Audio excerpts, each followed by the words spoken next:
एक ऊंचे पहाड़ की चोटी पर एक शेर रहता था। वह शिकार करता, पेट भरता और उसके छोड़े हुए अधखाए पशु को फिर कई छोटे पशु खाया करते थे। एक सियार भी शेर के छोड़े को खाता और उसके निकट रहने की जुगत लगाता रहता। वह शेर के आसपास ही घूमता रहता। दूसरे जानवर जब शेर की जूठन की तरफ लपकते तो सियार उन्हें घुड़कता, डांटता। शेर की नजर बचाकर उन्हें दूर तक खदेड़ भी देता था। क्योंकि सियार शेर के आसपास ही मंडराता रहता, इसलिए दूसरे पशु सोचते यह तो जंगल के राजा का मित्र है, इससे बैर नहीं होना चाहिए। वे सियार की घुड़कियां सह लेते और उससे दबकर रह जाते थे। इस तरह शेर के बाद सियार भरपेट खाता और फिर जो बचता उसे बहुत सारे जानवर खाते। खा खा कर सियार खूब मोटा हो गया। दूसरे जानवरों को डरते सहमते देखकर वह गर्व से भर जाता। उसका घमंड दिन प्रतिदिन बढ़ता ही चला गया। वह शेर से कहता, मैं तुम्हारा दोस्त हूँ, मुझे भी तुम्हारी तरह दबंग होना चाहिए। मैं किसी से नहीं डरता, मैं तो सबको डरा कर ही रखता हूँ। और शेर उसकी बातों पर हंस देता। उसे बस मनोरंजन के काम की बातें लगती तो सुन लेता। सियार इससे भी मनबड़ हो गया और भी चौड़ा होकर जीने लगा। वह पहाड़ की चोटी पर चढ़कर भी वह इसी तरह की बातें जोर जोर से कहने लगा। शेर कभी कभी उससे कहता कि ऐसी बातें मत बोला करो, अपनी शक्ति की सीमा समझनी चाहिए तुम्हें। पर सियार कहता, राजा का मित्र हूँ तो राजा जैसी ही असीमित शक्ति भी तो है मुझ में। बस ऐसे ही घमंड में भरकर वह एक दिन बोला, अब तो छोटे छोटे जानवरों का मांस खाने में आनंद नहीं आता, हाथी का शिकार करना चाहिए हमें। शेर के मना करने पर भी एक दिन वह पहाड़ की चोटी पर खड़े होकर चिल्लाने लगा, आज मैं हाथी का शिकार करूंगा। है किसी हाथी में हिम्मत जो मेरा मुकाबला करे? पहाड़ के नीचे की तरफ कुछ हाथी टहल रहे थे। सियार की बकवास पर उन्होंने ध्यान भी नहीं दिया। उधर सियार को लगा, हाथी लोग तो दुम दबाकर आगे बढ़ते जा रहे हैं, दम होता तो मेरी चुनौती स्वीकार करते। डर गए हैं मुझसे, तभी तो आगे भागे जा रहे हैं। जोश में वह बार बार कहने लगा, आज तो मैं हाथी का शिकार करूंगा। शेर ने उसे कई बार मना किया कि ओछी बातें मत करो, जोश में होश मत खो, पर सियार शेर की बात भी नहीं माना। घमंड में वह फूलता ही जा रहा था और फिर उसने तुरंत हाथियों के झुंड पर हमला करने के लिए पहाड़ की चोटी से एक जोरदार छलांग लगाई। उसने सोचा वह हाथियों की पीठ पर कूदेगा और फिर उनकी खाल उधेड़ डालेगा। लेकिन हुआ यह कि हाथियों पर उसके कूदने से कोई फर्क नहीं पड़ा। वे जैसे चलते जा रहे थे वैसे ही चलते रहे। सियार किसी हाथी की पीठ पर नहीं गिरा, बल्कि हाथियों के आगे धरती पर गिर पड़ा था धड़ाम से। और हाथी जैसे चल रहे थे वैसे ही चलते रहे। हाथियों के पैरों के नीचे बेचारे सियार की तो चटनी ही पिस गई।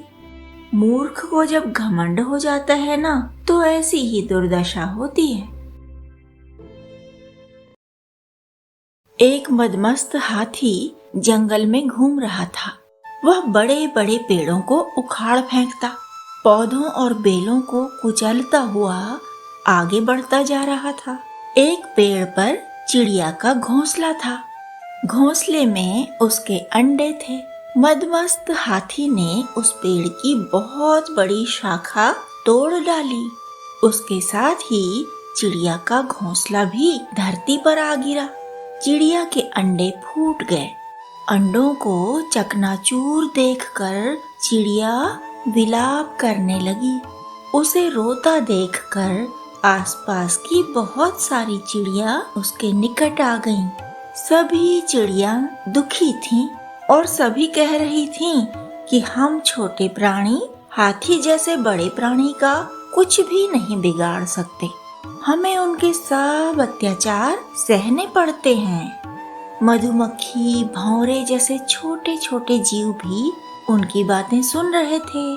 मधुमक्खी चिड़िया के पास आई और बोली, हम छोटे हैं पर हमारी संख्या बहुत बड़ी है। हम मिलजुल कर संगठित होकर हमला करें तो बड़े से बड़े जीव को हरा सकते हैं।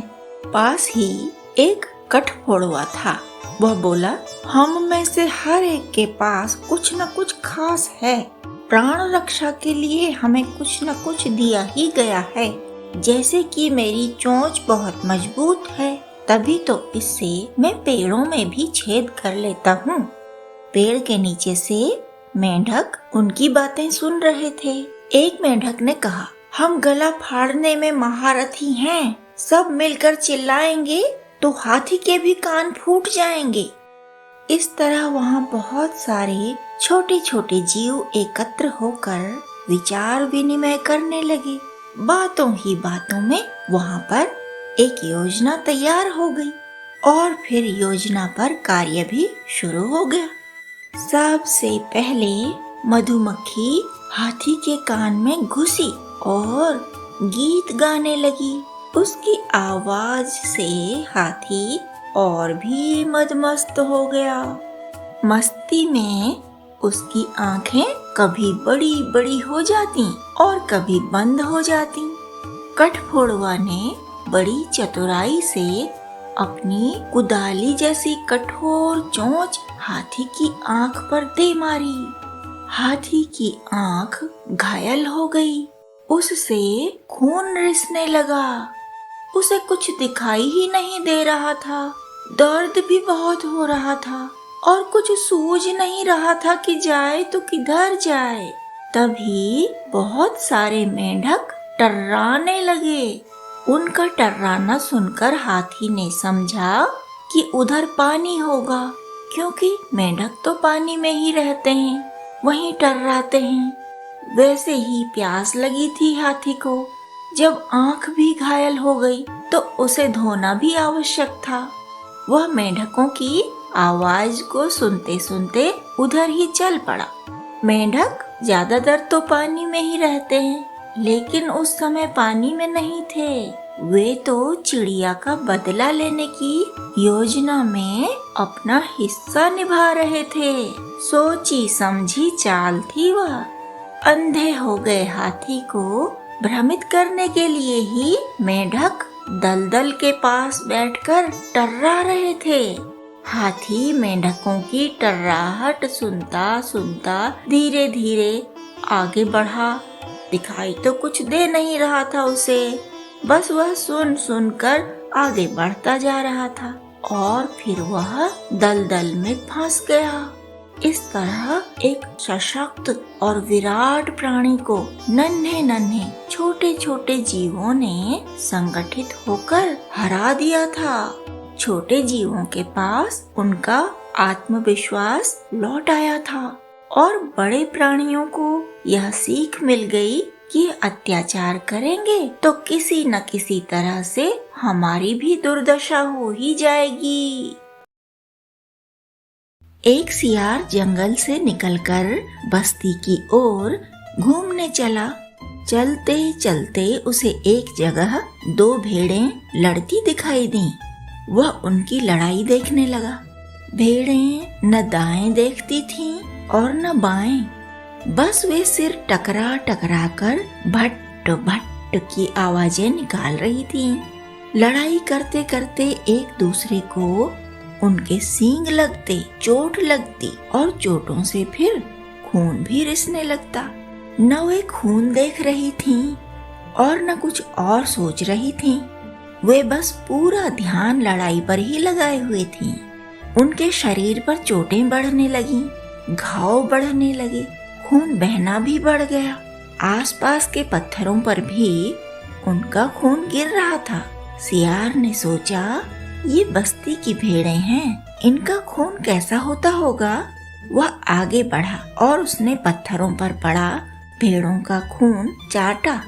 उसे वह खूब स्वादिष्ट लगा। बस उसने सोच लिया कि आज तो इन दोनों के खून से ही प्यास बुझानी है और इनका मांस खाकर ही भूख मिटानी है। जब खून स्वादिष्ट है तो मांस भी स्वादिष्ट होगा। सियार बस एक ही तरफ से सोच रहा था, यानी अपनी भूख, अपना पेट, अपना स्वाद। वह दुनिया के बारे में जितना जानता था बस अपने जंगल से ही जानता था। जंगल के बाहर की दुनिया कैसी है उसे पता ही नहीं था। पशु पालतू भी होते हैं, उनके रखवाले भी होते हैं, ऐसी समझ भी उसे नहीं थी।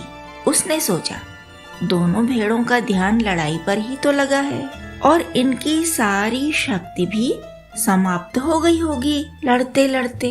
ऐसे में ये मजे से मेरा शिकार बन जाएंगी। तो खाता हूँ स्वादिष्ट मांस, पर उससे पहले पी लेता हूँ इनका स्वादिष्ट खून। लड़ती हुई दोनों भेड़ों पर एकाएक शियार ने कूद लगा दी। उसने सोचा, एक को तो पंजों में दबोच लूंगा और दूसरी भेड़ को जबड़े में दबा लूंगा। सियार का सोचा तो सियार के पास ही रह गया। वह भेड़ों के ऊपर कूदा, पर भेड़ें जैसे ही अगले प्रहार के लिए दो दो पग पीछे गईं, सियार धड़ाम से नीचे गिर गया। सियार गिरा और दोनों भेड़ें उस पर तिल पड़ी। उनके काम में विघ्न जो डाल दिया था सियार ने। ताकतवर थी तभी तो इतनी देर से युद्ध के मैदान में टिकी हुई थी भेड़ें। लड़ना उनका शौक भी तो था, तभी तो छोड़ती नहीं थी लड़ना। इसलिए उन्हें गुस्सा आया कि यह सियार का बच्चा हमारे बीच क्यों कूदा। कहाँ तो सियार स्वादिष्ट खून और स्वादिष्ट मांस के सपने देख रहा था और कहाँ उस पर ही चोटें पड़ने लगी। दे दनादन इधर से भी और दे दनादन उधर से भी। दोनों भेड़ें मार रही थीं और सियार को कमर सीधी करने का भी समय नहीं मिल पा रहा था। चारों पंजे धरती पर टिक पाए तब तो किसी तरह भागे, पर हाय हाय, हवा में उछलते जा रहे थे उसके पंजे तो। हाय हाय, बिना सोचे समझे क्या कर डाला मैंने। कैसी आफत मोल ले ली, किन दुष्टों से पंगा ले लिया। ये घास पात खाने वाले भी इतने मजबूत हो सकते हैं, सोचा न था। जंगल होता तो शायद कोई सियार आकर मदद कर देता, भागने में ही सहायक हो जाता। पर हाय री किस्मत, दुम दबाकर भागने का अवसर तक नहीं मिल पा रहा। एक तालाब था, उसमें बहुत सारी मछलियां रहती थीं। बाकी तो सब साधारण ही थीं, लेकिन दो मछलियां बहुत घमंडी थीं। उनमें एक का नाम था सौ बुद्धि। वह कहा करती थी कि 100 मछलियों में जितनी बुद्धि होती है उतनी मुझ अकेली में ही है। वह दूसरी मछलियों का मजाक बनाया करती, उपहास उड़ाया करती। एक और घमंडी मछली थी जिसका नाम था सहस्त्र बुद्धि। वह 100 बुद्धि से 10 गुना इतराती थी और दूसरों की हंसी उड़ाती थी। वह सब मछलियों से कहती कि तुम जैसी 1000 मछलियों के बराबर बुद्धि है मुझ में। मछलियाँ सोचती क्या पता सच ही हो। एक बार एक मछुआरा उस तालाब के पास आया। उन दिनों तालाब में पानी कम हो गया था। मछुआरे को मछलियाँ दिखाई दे गईं। वह बोला, कल जाल लेकर आऊंगा और यहाँ से खूब सारी मछलियाँ ले जाऊंगा। मछलियों ने मछुआरे की बात सुन ली। उनमें हड़कंप मच गया। वे बेचैनी से इधर उधर भागने लगीं। प्राण बचाने के लिए वे 100 बुद्धि के पास गईं और उससे मछुआरे की बात बताई। फिर पूछा, जान बचाने के लिए क्या करें? वह कल जाल लेकर आएगा, बताओ ना, तुम्हारे पास तो 100 बुद्धि हैं। 100 बुद्धि हंसी और बोली, 100 तो है, मेरे पास 100 बुद्धि हैं, तभी तो मैं नहीं डरी। तुम लोग भी मत डरो। वह तुम्हें डरा रहा था और तुम सब मूर्ख मछलियाँ सचमुच डर गईं। डरने की कोई जरूरत नहीं थी। 100 बुद्धि खूब हंसी। मछलियाँ सहमी हुई थीं, बेचैन थीं। 100 बुद्धि की बात से उन्हें चैन नहीं आया। मूर्ख भी हों पर जान तो प्यारी है ना, उसे तो बचाना ही होगा। मछलियाँ दौड़ी दौड़ी सहस्त्र बुद्धि के पास गईं और उससे भी वैसे ही निवेदन करने लगीं कि जान बचाने की तरकीब बताओ।